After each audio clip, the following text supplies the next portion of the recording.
Hey everyone, Brad here. Welcome back to Brad's Books. Apologies, it's been a while since I've put anything on the channel. Had been my intention this year to put a lot more online, but I haven't actually been able to get around to that. So, what am I talking about today? Well, in about 2-3 weeks, I think it's the 12th of October, the Oracle of Maracoor is going to be released, which is the follow-up to the Brides of Maracoor here. So I did a video on the Brides of Maracoor in about December last year, so it's on my channel. So feel free to go and have a look to get some of my thoughts.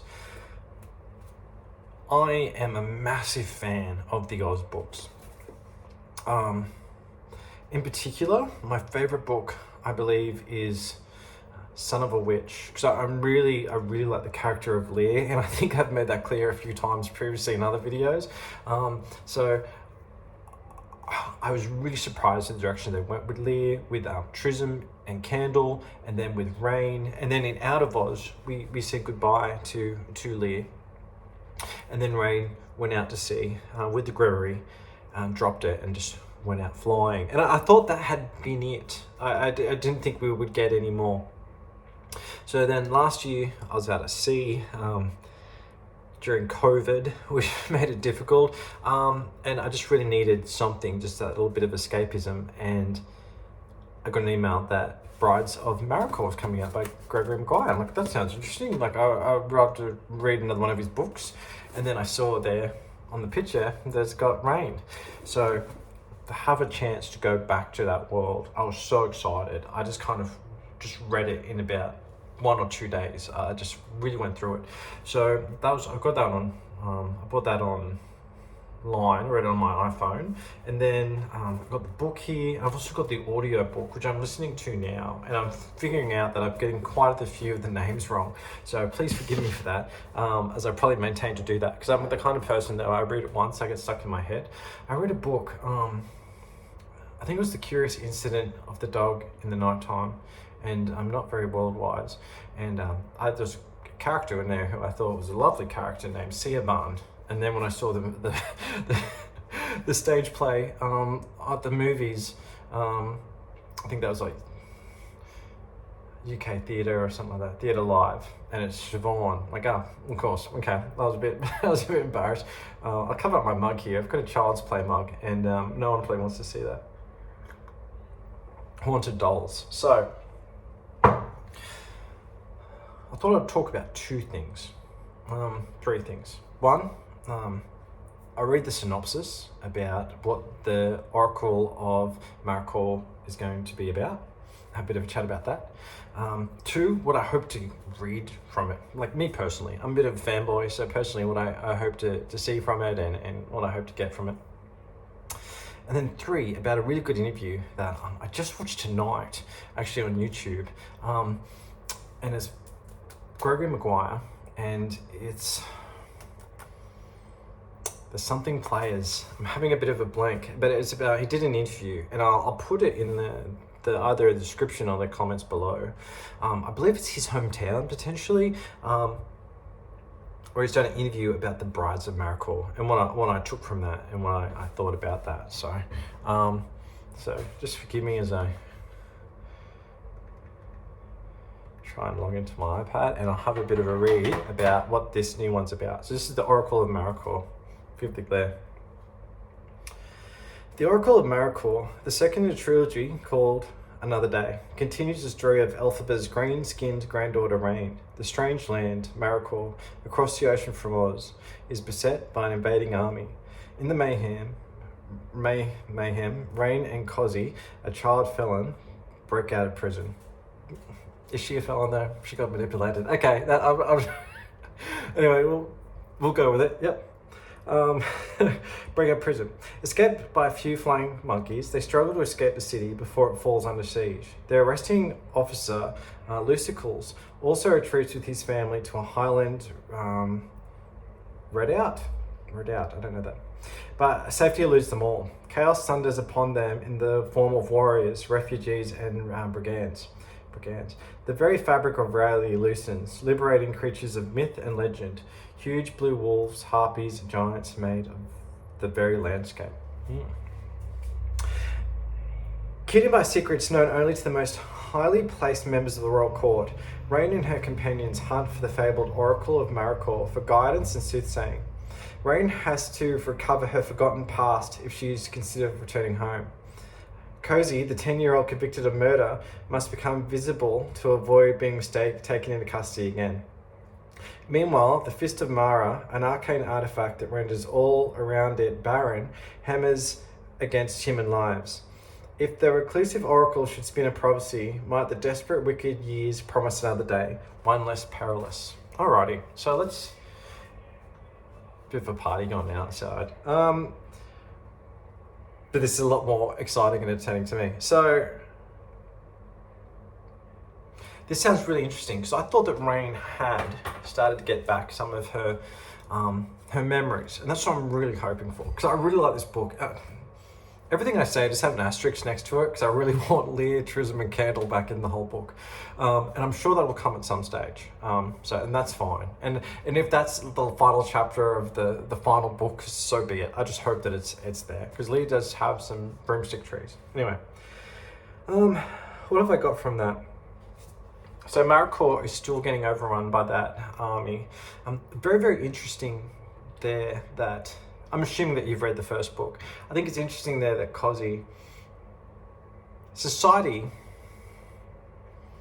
look at this two ways, thought so much of her that they let her be taken by an infant to an island where they have to mutilate themselves daily in order to keep some sort of world saving thing happen.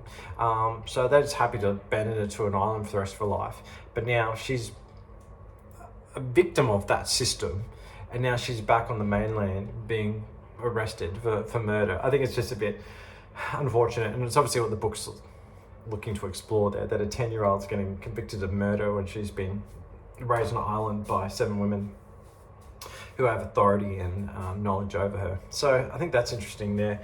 Lucicles, I think that he's trying to keep his family safe. Yeah, that's pretty common. With the first book, pretty common. What am I saying? That was been his struggle in the first book too. He was never able to do that particularly easily. And his son there was quite rebellious and in the court where perhaps his father couldn't be. So that's interesting. I just wonder, with the 7 brides of Maracoor, by them not doing the cutting and then by not doing the weaving, is this bringing all the kind of the mystical beings to life? So there's a few things there. So did the 7 brides have an actual purpose on the island by them not meeting their requirements has led to this chaos? Or was the invading army just the beginning and nothing beyond their control?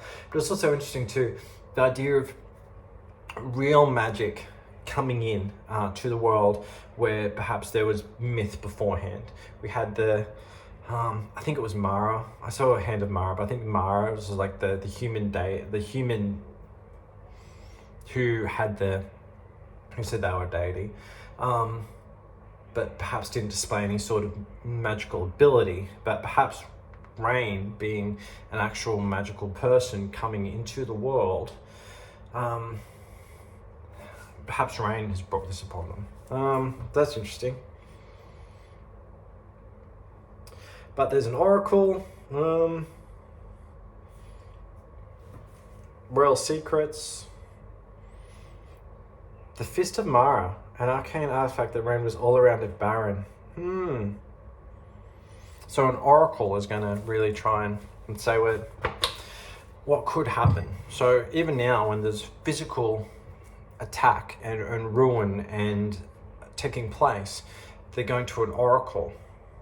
But we're not too sure that the Mara, forgive me if that's not the right word, but the human who says he's a deity, all the brides of Maracoor, we're not sure if they're actually magical or if they actually have a purpose or a divinity or abilities. So it's interesting to see what worth the Oracle of Maracoor is going to have. And I'm just going to be interested for a second Does it say that it's actually a woman or a man?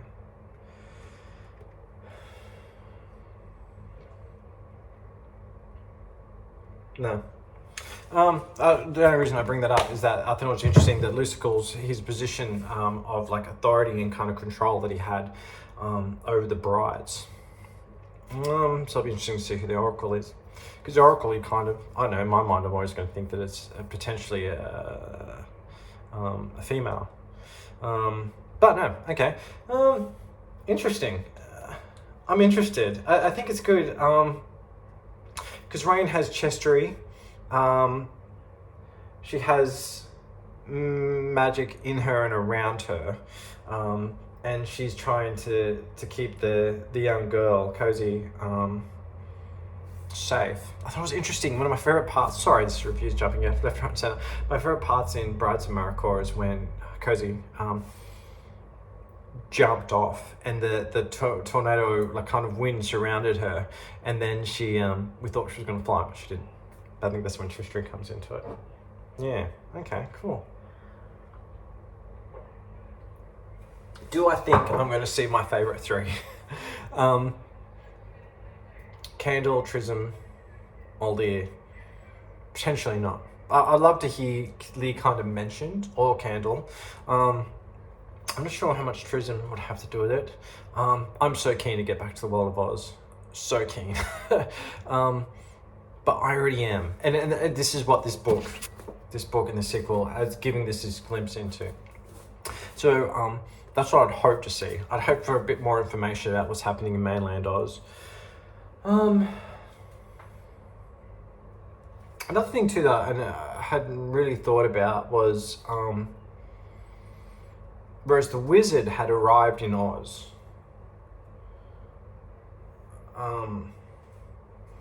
with no power and overtook the nation, land of Oz, really overtook it. Rain lands in Maracoor, or an island of it, and then the actual town, with actual power. What outcome will she have on the nation? Is she going to try and take it over, or is she going to... That's just something interesting that I think that the book really is probably looking at and going towards. I don't think I'm particularly... I think that's a pretty theme that'll get covered. So that's that I'm interested in. So yeah, I think it's... I'm looking forward to it. Now, that interview that I watched with Gregory Maguire, I thought it was so good because he's such a... There he is, little picture. I wish I'd seen this interview a long time ago because I wasn't in a position to be able to look at YouTube when I read the book. And not that I would have watched an interview before I read the book, but before I did my review of it, he's obviously very, very smart and very, very funny and very talented. And that goes throughout all the books. All of them. I think, and what he was saying about writing the Brides of Maracoor during COVID and just needing to get that kind of escape, like past isolation and a world without borders, and it's a very fascinating interview. I think that's another reason why I was so excited to read the book. I'm excited to see a new world there. Excuse me. I feel weird covering my mug like that. It is weird. So,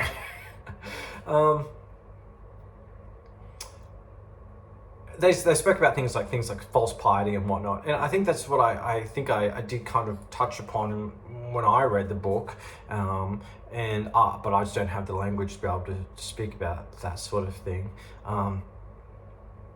He's saying that Rain in relation to Elphaba, being granddaughter of Elphaba, but also the daughter of Lear, and Candle, is that she's quite timid, where Elphaba wasn't. It's just a really fascinating interview, and I think that as well worth the watch there. Do I have much else to say? No, I'm very excited. I in Australia, I don't know when the actual physical book will get released. I need to look that up, but I'll be definitely getting it on iTunes, iBooks first, and I'm going to read it as quick as I can because I'm excited. But I'm going to slow down. I'm going to. Once again, I'm not in the position. I'm in a temporary place, but I'm not in the. I wasn't at sea as I was last year, so I'm constantly moving around, but I don't need that feeling of escapism because that book really helped me. I'm in a bit more of a comfortable position at the moment, so I'm going to slow down and read the book and have a good think about it as I go, and then afterwards, and then I most probably get the audiobook again too. Yeah, that's all I've got. I don't want to ramble on too much, but I just hope that that people are excited for this book and that they read it and buy it, because the first book was fantastic and is really bringing up ideas that I haven't seen raised anywhere else. Interesting, funnily enough, is that Gregory Maguire mentions The Handmaid's Tale in the interview, that when he was halfway through, or starting to write Brides of Maracoor, I can't remember how much far into he was, that he saw The Handmaid's Tale. He's like, oh no, it's going to look like I've ripped it off. I haven't read or watched The Handmaid's Tale. I don't have Netflix, so and I haven't read it, and I haven't seen the original movie, so that's interesting. But I think that so I can't speak to what concepts or what The Handmaid's Tale is bringing up, but I think this book brings up a lot of really interesting, thought-provoking issues that we just don't really talk about nowadays.